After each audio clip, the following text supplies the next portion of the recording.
Hello മക്കളെ, എല്ലാവർക്കും സുഖമല്ലേ? എല്ലാവർക്കും നമ്മുടെ പ്രിസം ജൂനിയർ ചാനലിലേക്ക് സ്വാഗതം. നമ്മൾ ഇന്ന് ഡിസ്കസ് ചെയ്യുന്നത് 10th ഫിസിക്സിലെ ഫസ്റ്റ് ചാപ്റ്റർ ആയിട്ടുള്ള സൗണ്ട് വേവ്സ് അല്ലെങ്കിൽ ശബ്ദതരംഗങ്ങൾ എന്ന് പറയുന്ന ചാപ്റ്റർ ആണ്. എന്താണ് നമ്മൾ ഡിസ്കസ് ചെയ്യുന്നത്? ശബ്ദതരംഗങ്ങൾ. രണ്ട് ടോപ്പിക്സ് ആണ് ഇവിടെ വരുന്നത്, ശബ്ദവും തരംഗവും എന്നുള്ള രീതിയിൽ. ഓക്കെ, എന്താണ് ശബ്ദം? It's A form of energy. ഞാൻ എന്റെ എനർജി എക്സ്പെൻഡ് ചെയ്തിട്ടാണ് ഇവിടെ സംസാരിക്കുന്നത്, അങ്ങനെയാണ് ഇവിടെ ശബ്ദം ഉണ്ടായത്. നമുക്ക് പറയാൻ പറ്റും ഊർജ്ജത്തിന്റെ ഒരു രൂപമാണ് എന്താ ശബ്ദം എന്ന് പറയുന്നത്. എന്താണ് വേവ്സ്?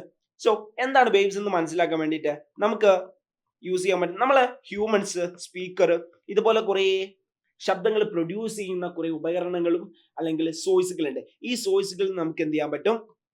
ശബ്ദം നമുക്ക് കേൾക്കാൻ പറ്റും. ഹ്യൂമൻസിനും ആനിമൽസിനും ഒക്കെ എന്ത് ചെയ്യാൻ പറ്റും? ശബ്ദം കേൾക്കാൻ പറ്റും. റെഡി അല്ലേ? ഇങ്ങനെ കേൾക്കുന്ന സമയത്ത് എങ്ങനെയാണ് ഇവരുടെ ഇടയിൽ ഈ ഒരു ശബ്ദം ട്രാൻസ്മിറ്റ് ചെയ്യപ്പെടുന്നത് അല്ലെങ്കിൽ ഈ ശബ്ദം സഞ്ചരിക്കപ്പെടുന്നത്? നമുക്കറിയാം അതിന്റെ ഇടയിൽ എന്തുണ്ടടാ? നമ്മുടെ എല്ലാവരുടെ ഇടയിൽ എന്തുണ്ട്? ഒരു മീഡിയം ഉണ്ട്. ആ മീഡിയത്തെ നമ്മൾ പറയുന്ന പേരാണ് എന്ത്? ഇവിടെ വായു അല്ലെങ്കിൽ എയർ എന്ന് പറയും.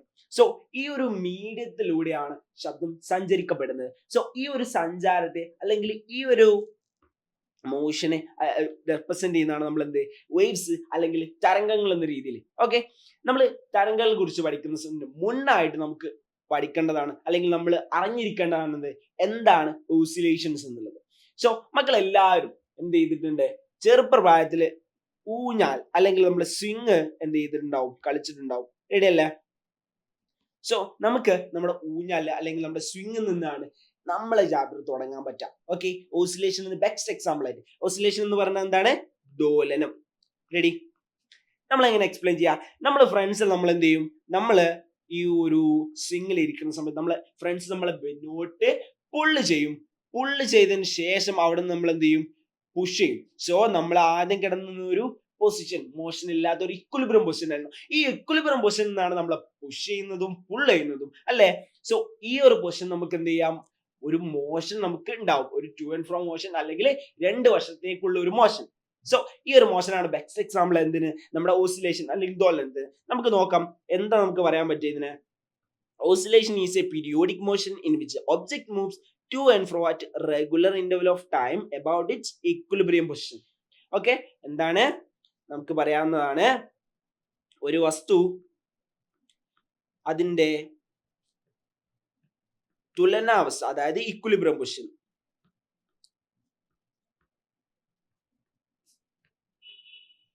തുലനാവസ്ഥയിൽ നിന്ന് ഇരുവശത്തേക്കും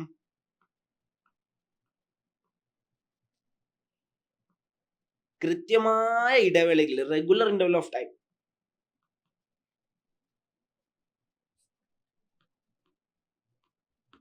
സഞ്ചരിക്കുന്നു.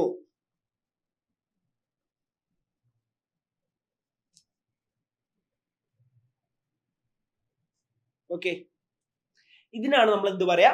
ഓസിലേഷൻ എന്ന് പറയാം. കൃത്യമായിട്ട് പറയുന്നത് ദോലനം എന്ന് പറഞ്ഞാൽ എന്താണ്? ഒരു വസ്തു അതിന്റെ കൃത്യമായ ഇടവേളയിൽ ഇരുവശത്തേക്കും, അതിന്റെ തുലനാവസ്ഥയിൽ നിന്ന് ഇരുവശത്തേക്കും സഞ്ചരിക്കുന്ന നമ്മൾ ദോലനം എന്ന് പറയും. റെഡി? നമുക്ക് ദോലനത്തിന് കുറച്ച് എക്സാമ്പിൾസ് നോക്കാവുന്നതാണ്. ഫസ്റ്റ് തന്നെ എക്സാമ്പിൾ നിങ്ങൾക്ക് കാണാൻ പറ്റും. എന്താണ്? വിൻഡ്ഷീൽഡ് വൈപ്പേഴ്സ് ആണ് നമുക്ക് ഒരു എക്സാമ്പിൾ ആയിട്ട് പറയാൻ പറ്റുന്നത്.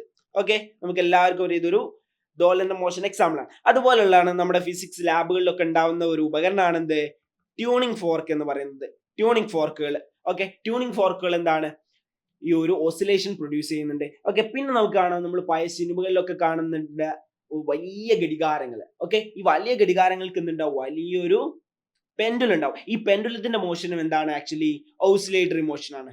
ഓക്കെ, നമ്മൾ എക്സാമ്പിൾസ് പഠിച്ചു. നമുക്ക് നേരത്തെ സ്വിങ്ങും നമുക്ക് എന്ത് ചെയ്യാൻ പറ്റും? ഈ ഒരു എക്സാമ്പിൾ ഉൾപ്പെടുത്താൻ പറ്റും.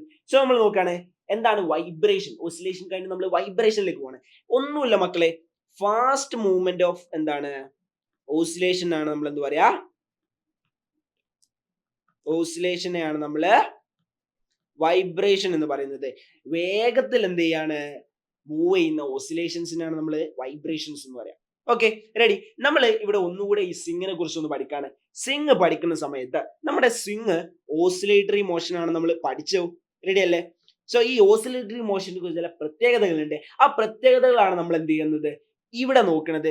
ഞാൻ നോക്കുന്ന സമയത്ത് എന്റെ ഈ ഓസിലേറ്ററി മോഷനിൽ 3 പൊസിഷൻസ് ആണുള്ളത്. O എന്ന് പറയുന്നതും A എന്ന് പറയുന്നതും B എന്ന് പറയുന്നതും പൊസിഷൻസ്. ഈ 3 പൊസിഷൻസിലാണ് എന്ത് ചെയ്യുന്നത്? നമുക്ക് ഓസിലേഷൻ ഉണ്ടാവുന്നത്. O എന്ന് പറയുന്നത് എന്താണ്? ഇക്വിലിബ്രിയം പൊസിഷൻ ആണ്, അല്ലെങ്കിൽ തുലനാവസ്ഥയിലാണ് എടുക്കുന്നത്. ഓക്കെ, ഈ ഒരു പൊസിഷനിൽ നിന്ന് എയിലേക്ക് വരുന്ന സമയത്ത് ഇതൊരു മാക്സിമം ആയിട്ട് എന്ത് ചെയ്തു? പിന്നോട്ട് വന്നു. സോ അതിനുശേഷം നമുക്ക് എന്ത് ചെയ്യാൻ പറ്റില്ല? അതിനെ ഫർദർ പിന്നോട്ട് വരാൻ പറ്റില്ല. സോ ആ ഒരു മാക്സിമം ഡിസ്പ്ലേസ്മെന്റ് അല്ലെങ്കിൽ ആ ഒരു മാക്സിമം സ്ഥാനാന്തരം എന്ത് ചെയ്തിട്ടുണ്ട്? നമ്മുടെ ഈ ഒരു സ്വിങ്ങിന് സംഭവിച്ചിട്ടുണ്ട്. അങ്ങനെ അവിടെ നിന്ന് വീണ്ടും അതെന്ത് ചെയ്യും? ബി എന്ന് പറയുന്ന പൊസിഷനിലേക്ക് പോകും. റെഡി? ഇവിടെ നോക്കുന്ന സമയത്ത് ഈ മാക്സിമം എന്ത് ചെയ്തിട്ടുണ്ട്? പിന്നോട്ട് പോയിട്ടുണ്ട്. അതേ അളവ് തന്നെയാണ് എന്ത് ചെയ്യുന്നത്? O എന്ന് പറയുന്ന പൊസിഷനിൽ ബിയിലേക്കും പോയിട്ടുള്ളത്. ഓക്കെ, അപ്പൊ ഈ ഒരു മാക്സിമം സ്വിങ് നമുക്ക് ഇവിടെ കാണാവുന്നതാണ്. സോ അതിനെ കുറിച്ച് നമ്മൾ പഠിക്കുന്നതിന് മുന്നേ തന്നെ ആയിട്ട് നമുക്ക് എന്ത് ഒരൊറ്റ കംപ്ലീറ്റ് ഓസിലേഷൻ നമുക്ക് എങ്ങനെ കാൽക്കുലേറ്റ് ചെയ്യാം? വൺ കംപ്ലീറ്റ് ഓസിലേഷൻ അല്ലെങ്കിൽ ഒരു ദോലനം എങ്ങനെ നമുക്ക് മനസ്സിലാക്കാം, എങ്ങനെ ഒരു ഓസിലേഷൻ കഴിഞ്ഞു എന്ന് മനസ്സിലാക്കാം. ഞാൻ ഇവിടുന്ന് O എന്നാണ് തുടങ്ങുന്നതെങ്കിൽ ഞാൻ O എന്ന് പറയുന്ന തുലനാവസ്ഥയിൽ തുടങ്ങി എയിലേക്ക് വന്നു, പിന്നെ അവിടെ നിന്ന് ബിയിലേക്ക് പോയി, തിരിച്ച് ഓയിലേക്ക് എത്തിയാൽ മാത്രമേ എന്ത് ചെയ്യുന്നുള്ളൂ? ഒരു കംപ്ലീറ്റ് ഓസിലേഷൻ പൂർത്തിയാകുന്നുള്ളൂ. ഞാൻ എന്ത് ചെയ്യുന്നു? ഓയിൽ നിന്ന് എയിലേക്ക് പോകുന്നു, എയിൽ നിന്ന് പിന്നെ ബിയിലേക്ക് പോകുന്നു, അവിടെ നിന്ന് തിരിച്ച് ഓയിലേക്ക് എത്തുന്ന നേരം മാത്രമേ എന്ത് ചെയ്യുന്നുള്ളൂ? ഒരു കംപ്ലീറ്റ് ഓസിലേഷൻ ആവുന്നുള്ളൂ, വൺ ഓസിലേഷൻ ആവുന്നുള്ളൂ. റെഡി? ഇനി ഞാൻ വേറെ പൊസിഷനാണ് തുടങ്ങുന്നത്, എ എന്ന് പറയുന്ന പൊസിഷനാണ് തുടങ്ങുന്നത്. എ എന്ന് തുടങ്ങുകയാണെങ്കിൽ എന്ത് ചെയ്യണം? എ എന്ന് ഓയിലേക്ക് എത്തണം, അവിടെ നിന്ന് ബിയിലേക്ക് എത്തണം, തിരിച്ച് ബി ഓയിലേക്ക് എത്തി, അവിടെ നിന്ന് എയിലേക്ക് എത്തുന്ന നേരം മാത്രമേ എന്ത് ചെയ്യുന്നുള്ളൂ? ഒരു ഓസിലേഷൻ കംപ്ലീറ്റ് ആവുന്നുള്ളൂ. അപ്പൊ ഒരു ദോലനം കംപ്ലീറ്റ് ആവുന്നത് കൃത്യമായിട്ട് നമുക്ക് മനസ്സിലായി. എന്ന് നമ്മൾ നേരത്തെ പറഞ്ഞു, ഒരു മാക്സിമം സ്ഥാനാന്തരം എന്ത് ചെയ്യുന്നുണ്ട്? നമ്മുടെ സ്വിങ്ങിന് സംഭവിക്കുന്നുണ്ട്. ആ ഒരു പ്രോപ്പർട്ടിയെ നമ്മൾ വിളിക്കുന്നതാണ് എന്ത്? ആംപ്ലിറ്റ്യൂഡ്, അല്ലെങ്കിൽ നമ്മൾ പറയും എന്താണ്? ആഴതി എന്ന് പറയും. ഓക്കെ, എന്താണ് ആംപ്ലിറ്റ്യൂഡ് എന്ന് പറഞ്ഞാൽ നമുക്ക് നോക്കാം. The magnitude of maximum displacement to one side from its equilibrium position. Okay, അതിന്റെ തുലനാവസ്ഥയിൽ നിന്ന് ഒരു വശത്തേക്ക് ഉണ്ടായ, ഇതാണ് ഒരു വസ്തുവിന് അതിന്റെ തുലനാവസ്ഥയിൽ നിന്ന്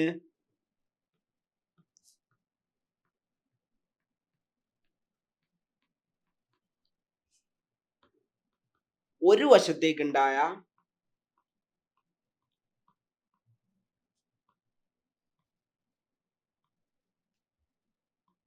എന്താണ്? സ്ഥാനാന്തരത്തെയാണ് എന്ത് ചെയ്യുന്നത്?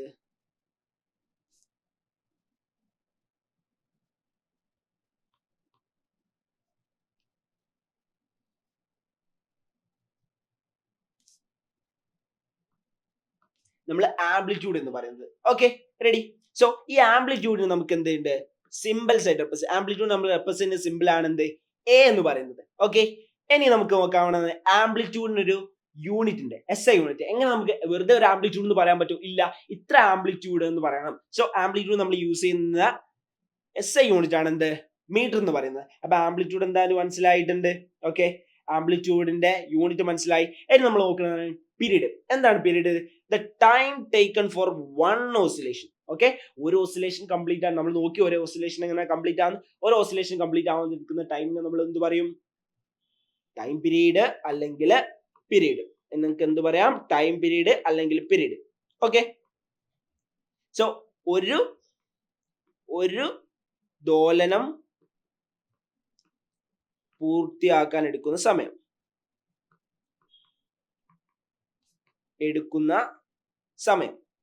Okay, ready? ഇതിനെ നമുക്ക് റെപ്രസെന്റ് ചെയ്യാൻ പറ്റും. എങ്ങനെ നമുക്ക് റെപ്രസെന്റ് ചെയ്യാൻ പറ്റും? ടി എന്ന് പറയുന്ന സിമ്പിൾ വെച്ചിട്ട് നമുക്ക് എന്ത് ചെയ്യാൻ പറ്റും? ടൈം പീരീഡിനെ റെപ്രസെന്റ് ചെയ്യാൻ പറ്റും. അതേപോലെ ഇതിന് നമുക്ക് എന്ത് യൂണിറ്റ്? സെക്കൻഡ് എന്ന് പറയുന്ന ടൈമിന്റെ യൂണിറ്റ് ആണ് നമുക്ക് എന്ത് ചെയ്യാൻ പറ്റുക?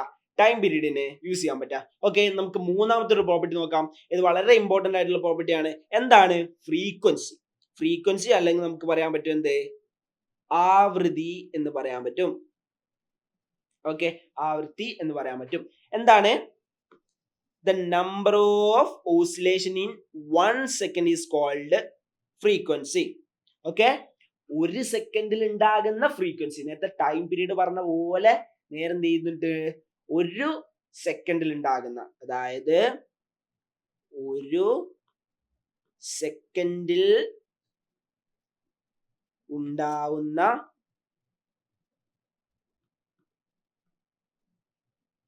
ദോലനങ്ങളുടെ എണ്ണത്തെയാണെന്ത്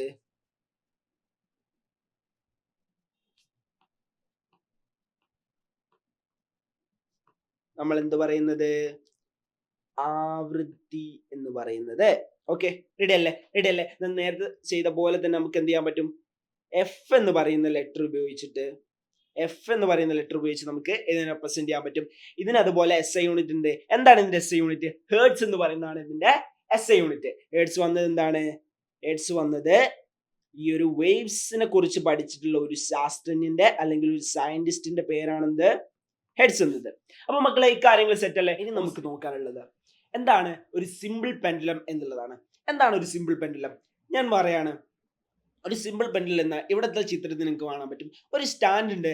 ഇതുപോലെ ഈ സ്റ്റാൻഡിൽ ഒരു സ്ട്രിങ് ഹാൻഡ് ചെയ്തിട്ടുണ്ട്. ഈ സ്ട്രിങ്ങിൽ എന്ത് ചെയ്തിട്ടുണ്ടടാ? ഒരു ബോബ് ഉണ്ട്. ഓക്കെ, എന്താണ്? A Bob with a string handed on A stand. Okay, A Bob on A string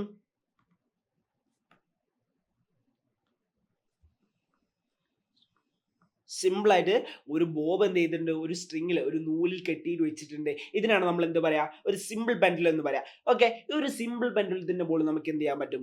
oscillatory experiments നടത്താൻ പറ്റും. റെഡിയാണോ? അതായത് ഈ ഒരു പൊസിഷനിൽ നിന്ന് ഈ ഒരു പൊസിഷനിലേക്ക് നമ്മളെ ബോബിനെ കൊണ്ടുവരികയാണെങ്കിൽ ഇവിടെ നമുക്ക് എന്ത് ചെയ്യാൻ പറ്റും? സിങ്ങിനെ പോലെ തന്നെ നമുക്കൊരു ഓസിലേറ്ററി മോഷൻ ഇവിടെ കൊണ്ടുവരാൻ പറ്റും.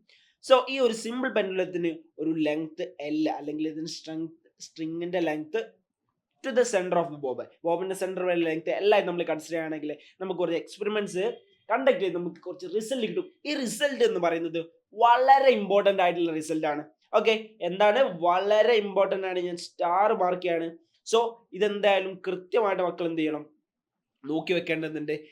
ഫസ്റ്റ് ഐഡന്റിറ്റി നമുക്ക് കിട്ടുന്നതാണ് when the length of pendulum increases, frequency decreases. എന്താണ്?